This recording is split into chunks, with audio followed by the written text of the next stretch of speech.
Zahra Mahoon teaches the law of attraction and have written 16 books about it, including a book on parenting. This solo mom of two shares her amazing journey from discovering her husband's infidelity to creating her own successful business.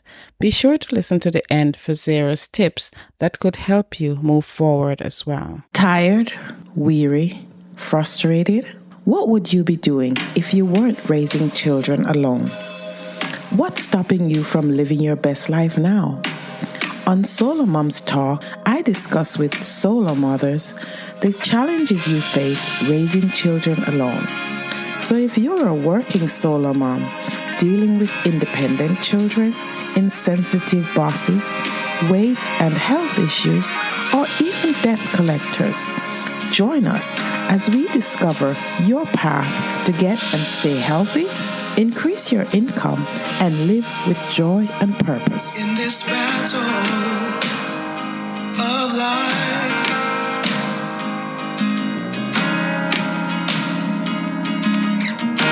it's hard to keep your head above the water. So win this fight. Thank you for coming and speaking to us today on SoloMoms Talk, Zehra. I appreciate you. I'm so excited to be here. Great. Thank you. Before I ask what you do, I like to find out who you are. So, who is Zehra? Zehra is a solo mom. Yeah. I have two beautiful children, and being a mother comes before anything else in life. Okay, all right. Mm-hmm. Okay, so we move on to the next question then. How did you become a solo mom? What happened? Oh my goodness. Now that's a long story. That is a long story. So let me just summarize. Okay. In 2022, I came to Canada with my now ex-husband and settled down. My mother got sick. I got pregnant. So there was a lot going on the family front. Me spending a lot of time uh, being concerned about my mother's health and also with the baby and having two other children in the home. So I don't know what happened because I thought our life was perfect. I didn't think there was anything going on that I needed to pay attention to. But one day, one morning, I walked into my husband's study. He was a university professor and he had a study at home. I walked into his study to put something away. And when I opened the cupboard in the study, I found gifts of lingerie and perfumery and other things that were not my size and therefore not meant for me. And I became suspicious. I couldn't believe it. It was just like, no, this cannot be happening to me. We just had a baby. We came all this way to Canada from Pakistan. This cannot be happening. But I had to put my mind at rest, so I decided to do some snooping around. And it was as simple as looking at the phone bill. Oh boy. which like I was responsible for paying all the bills, but I didn't ever go and look at, they have a list of all the numbers called. I never ever pay. I just looked at the phone bill. Okay, this is what we need to pay, and I paid it. Right. But after that day in his office, I decided to look at the phone bill, and I discovered one number that was called so many times that it was unbelievable. It was such a long list, and all of it was the same number. So that made me feel that my suspicions were well founded, and my suspicions were confirmed when my husband decided to go on a holiday at Christmas time and not bring me with him. Ah. So when he returned from that holiday, by that time I had acquired other information. I had continued my snooping around, and I confronted him. And he said, "There's nothing going on," but I had proof. So I couldn't, like, yeah, I know there's something going on. Just own up to it and let's figure it out. Mm-hmm. But he was not owning up to it. He called me delusional. Mm. And so I said, "Well, I no longer trust you, and I cannot live with someone that I cannot trust." Had he sat down with me and said, "Okay, let's figure it out," I think things would have gone a totally different way. But when he said that I was delusional, I didn't say anything to him at that point in time. I tried to make it work. I tried to tell myself I'm going to win him over. So for 6 months, I tried to win him over. And then I gave up. And I went to see a lawyer and I drew up a separation agreement with the help of the lawyer. I told the lawyer to let him take whatever like, I don't need anything except my children. I want the children. And when the notice was served to him, he resigned his job and he signed the separation agreement with joint custody. He did not agree to sole custody being given to me. But he took all the money in the marriage and then he left the country. Mm. So then I was left alone in a country that I was new in with no income, nowhere to stay, and two children. We had three. One was his from a previous marriage. And so that child did not stay with me, but I had the two children that were mine, and we were all alone. So I decided my family wanted me to return to Pakistan, and I decided that I wasn't going to do that because of mostly cultural reasons, mostly because it's so much easier when you're struggling. It's so much easier not to have people that know you see your struggle. Yeah, yeah. I don't know if you understand what I Oh, mean, I certainly do. but like, I didn't want anyone to be witness to my struggle. Yes. Yeah. And I knew that even if I go back, there'll be people around me, but nobody's going to step up to actually help me. Yeah. Nobody's actually going to pay my bills, so nobody's actually going to look after my kids. So there's no reason for me to go back because I'm just as bad there as I am here, but at least here no one can see me. Well, the situation is you'll be getting lots of advice, but no help. Exactly what I mean. I'd Yeah. be under a microscope. And the worst thing about it is, the worst thing about having a loving and very large family is that everyone looks at the kids and they say, "Oh, the poor kids." And I didn't want my children to grow up with the stigma of being the poor kids Mhm, that daddy had left behind. So I decided I'm not going to go back. I'm going to stick it out and I'm going to make it a success. And I can tell you, when you have kids, your show is called SoloMoms. I was attracted by the name because when you have kids, it lights a fire under your tush. And no one can stand in the way of a mother who wants to make sure that her babies are looked after. absolutely. Yeah. And so I think that if I didn't have children, I would not have been as successful as I have been. And I have been successful. Yeah. I can tell you that the day my ex came to pick up the kids for a visit, and I had moved into a great big mansion, large acreage property with a forest in the back and a river, that the deliciousness of revenge that I call success. Mhm. My I success love is my it. revenge. Yeah. I love it. I just love it. So that is my story. Yeah. and and that's why I was attracted to being on your show, because moms have so much energy if you let yourself be driven by it. because I know that you can also do the reverse. You can fall into the depths of depression and just lose all hope. Yes. But if you let yourself be hopeful, then there is nothing like that lights a fire under you as the responsibility for your children. Yeah. Having difficulty with your teen? Are you struggling with finding solutions to your everyday parenting problems? Being a solo mom can be tough. I know. With all the things you juggle mostly for your children, you're left with very little time for yourself. It can be hard to see your way out from where you are currently. But what if I told you that you can change your life and the lives of your children? As a Christian solo mom of 3 adult sons, I know firsthand some of the challenges you face. But I also discovered that when I shifted my mindset, I was able to transform my life in some amazing ways.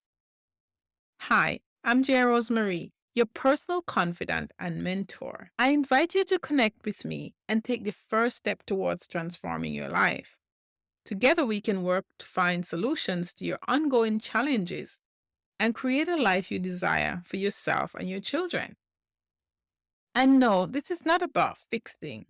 This is about us working together to achieve your goals. So if you're ready to take the next step to empower yourself to transform your life, click the link below and sign up for a free consultation call with me. I look forward to hearing from you and helping you on your journey to becoming the best version of yourself. Yes, that And is. to want to give them the best. Yeah, Yeah. true, true. And I really appreciate you even going into the details because, so much of the details is familiar, and, your story will resonate with someone else. So I appreciate you, talking about it and, you're talking about it in such a healthful way because it was good for you to at least leave that behind, leave, Mhm. whatever happened Absolutely. behind. Yeah. Yeah. Absolutely. Absolutely. Yes. Yeah. Wow. Good for you. Good for you. Fist bump and all of that. Yeah. So, all right.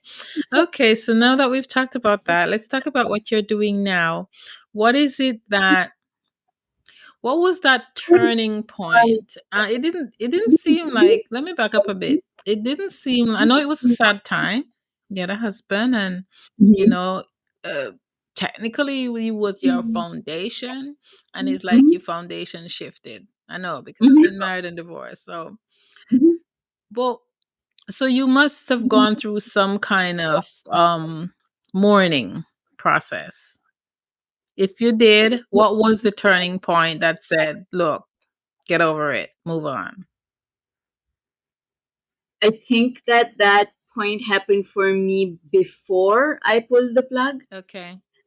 Um, and after I pulled the plug, I had no time to sit and mourn anything. Ah, okay. I I had I had things to do. I had to find a place to live. I had to start generating an income. Mhm.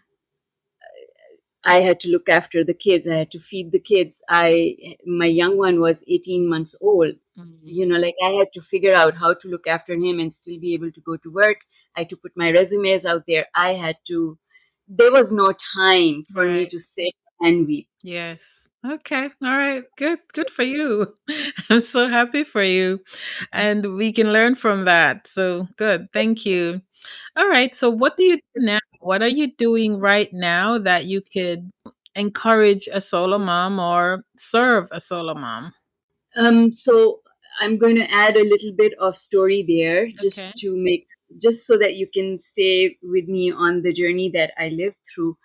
I had worked in the financial sector before I came to Canada. And so the easiest thing for me to do was to slide back into that. Mm-hmm. So I found myself work in the financial industry in Canada and did extremely well. Created a business, made a business out of it. Did really, really well. Got awards and accolades and all of that. But alongside it, what happened is that I started helping people. People they gravitated towards me because they saw how I had changed my life. Mm-hmm. It was visible. that I had changed my life.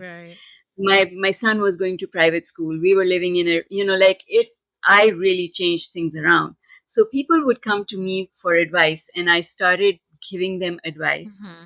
And it started taking up so much of my time that one day I felt so unhappy because I had ignored my actual job and spent all day helping other people with their problems, that I decided, okay, I can no longer do this for free. I have to put food on the table, either through the financial job or through advice. Yes. Either way, I got to make money. So I started charging for my advice. And that, from there, it went like it just had a life of its own. Mm-hmm. So I started writing and I started talking, and it just developed, and I never ever thought of it as a business. I always thought this is the thing that I do on the side, that's my hobby. Right. But my hobby started making money. Yeah. And then and then one day I said, my hobby sent us to Italy. My, like, my hobby did a lot of things for us. Yes. We went on several cruises, we went to Italy, like, so one day I said to myself, I really love this hobby. I wish I could do it full time. And then I said, but I cannot. If I didn't have the kids, I would maybe transition and do it as a business. But I've got responsibilities. I've got a mortgage. I've got to make sure both the kids. My daughter was in university, and I was like, no, I got to keep things stable. So I said, one day my hobby will be so big that I will transition into it full time. Until then, I'm going to do both. Mm-hmm. And so last year, January, was the time when I decided I think I can transition full time into my hobby. Cool. It's so And so I did. yeah. And so now I coach people full time. I run retreats. I offer online courses. I have a YouTube channel. I have a podcast that I'll be launching soon. I'm in preparation for it. So now it is a full-fledged business. Okay. All right. Cool. and and my objective is to, primarily I work with women, and my objective is to help empower, shift mindsets, Mm. teach them the things that I've learned on my journey. Okay. All right. Thank you. I hear you. And I see that your main point of focus is the law of attraction. I've heard That's right. that. Tell us about that. What is that? Law of attraction says that you control your outcomes by controlling your thoughts. Basically, that's what it is. And so it's about positive thinking, and it is. So I've been a student of many, many, many wise people. Dr. Wayne Dyer, Deepak Chopra, Eckhart Tolle, Louise Hay, so many of them Mm-hmm. in my journey.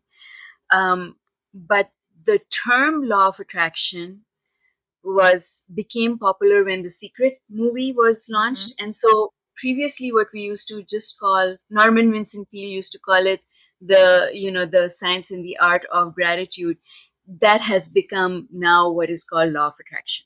Okay.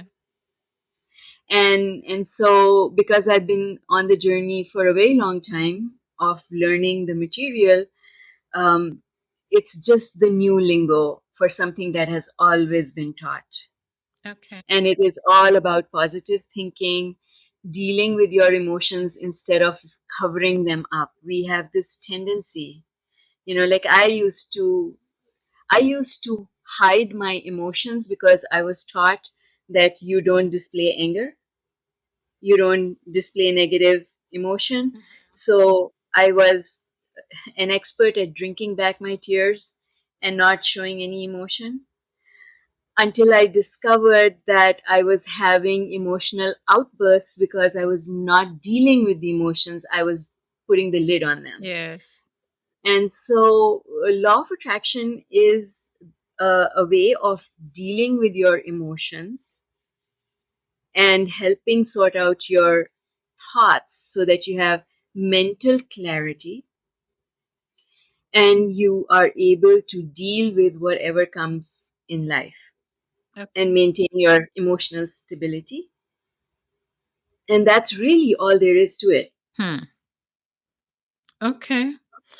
That sounds like something we need as solo moms, right? It saved my life. I Mm. can tell you it saved my life.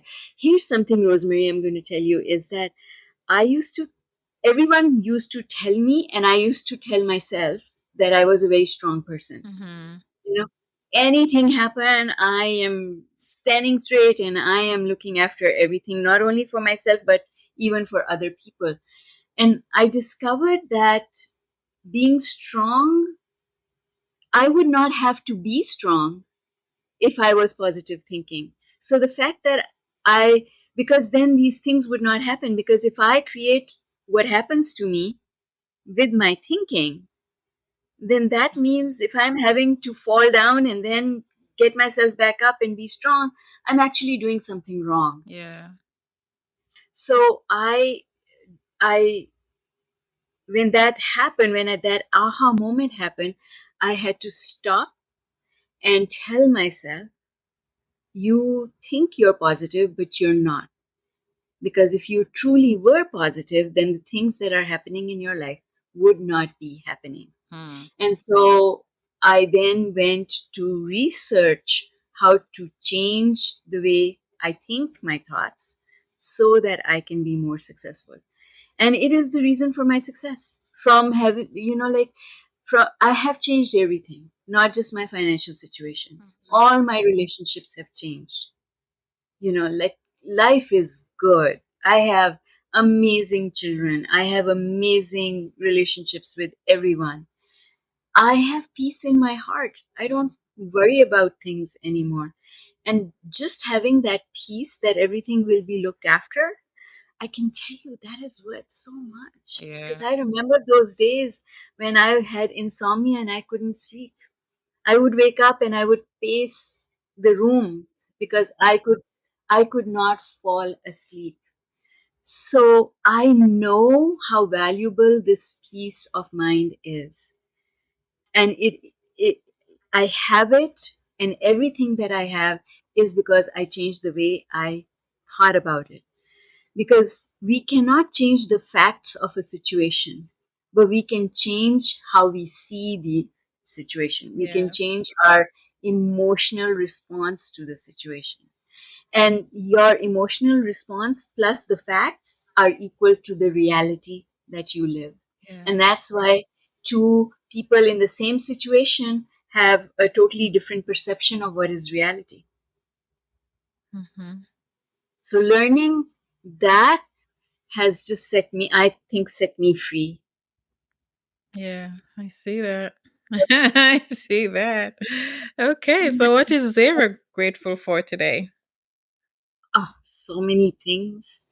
One of the misconceptions I had was that you give thanks when, something important happens. But you give thanks for little things, the birds chirping, the sun shining, Hmm. my children giving me a hug, really, really, really enjoying my lunch, which I just finished a Yeah. while ago. I'm grateful to be here with you having this discussion, Thank you. hoping that other people will benefit from it. I'm grateful for the community of people Yes. all over the world. Thank you. Yeah. It took me a while to learn gratitude in that respect too. I remember I was walking one day in Brooklyn and the sun was shining and I was feeling good. And my cousin called me and he said, "How are you?" And I said, "I'm good. I'm walking. I got out of bed without help and I'm talking to you." And it just dawned on me at that point that, yeah, these are the things you get up and Yeah, give thanks for, you know? yeah, Yeah, exactly. Exactly. yeah. Yes. All right. So, in fact, just now there's in my community on Facebook, I'm running a challenge. It's an appreciation win challenge. And every day people are, the challenge is to post what you're grateful for today. Oh, okay. Cool. And so, yeah, we are all having a lot of fun with that. Mm-hmm, Yes. mm-hmm. Yeah, that's pretty cool. All right. So, on that note, tell us how to get in touch with you, how to connect with you online, especially, and also, your website and stuff. Yeah. For sure. My handle across all media is Z Mahoon. So ZMAHOON. Okay. That is zmahoon.com is my website. My Facebook is Z Mahoon. My Instagram is Z Mahoon. My YouTube is Z Mahoon. So Okay. it's Easy. the same across Yeah. All right. everywhere. Yeah. Okay. And on my website is are two free gifts for anyone who wishes um, to receive them. One is a quiz that helps you to identify your limiting mindset, and the other one is an ebook. Why me? Why do bad things happen to good people? Mm, okay. All right. So we'll put those in the show notes for you. All right. Okay. So give us, Solo Mom, a couple piece of advice on how to change their life around. They're having difficulties right now, struggling. Hmm. How can give us a couple tips? For sure. I think that for me, the turning point in my life happened when I accepted that no one else is to blame. If things went downhill for me, it was because I was not aware enough. I wasn't paying attention. And it's not anyone else's fault. I take ownership. And I know that it is so hard to do because we feel like someone else caused the problems that happen in our life. And people will behave the way they behave. We cannot control it. But when we control our response to them, Hmm. then we end up being more powerful than them. Otherwise, we give our power away. So for me personally, and this is what I advise, is take responsibility. Accept that you are where you are, and it's okay that wherever you are is okay, because you can change things very quickly Mhm. if you apply yourself. So you have to ask yourself, what can I do? What do I control? Sure, that person should have given me, like my ex should have given me spousal support and child support. He never did. He left the country, so I never had any. Mhm. Right? So I could blame him and I could say, oh, I don't have child support and I don't have spousal support, so now I'm helpless. No, I'm not. What is Right. it that I can do? What is it that I can do to shift my situation? So focus on what you control and use it to the max. And that is what I did. And like I wasn't earning a whole lot of money, but I was wise with what I did with my money. And so you have to just recognize that you can't do things the way you were able to before, and accept your circumstances and make a decision. Mhm. Make a decision that you're not going to take it lying down, that you're going to do something about it.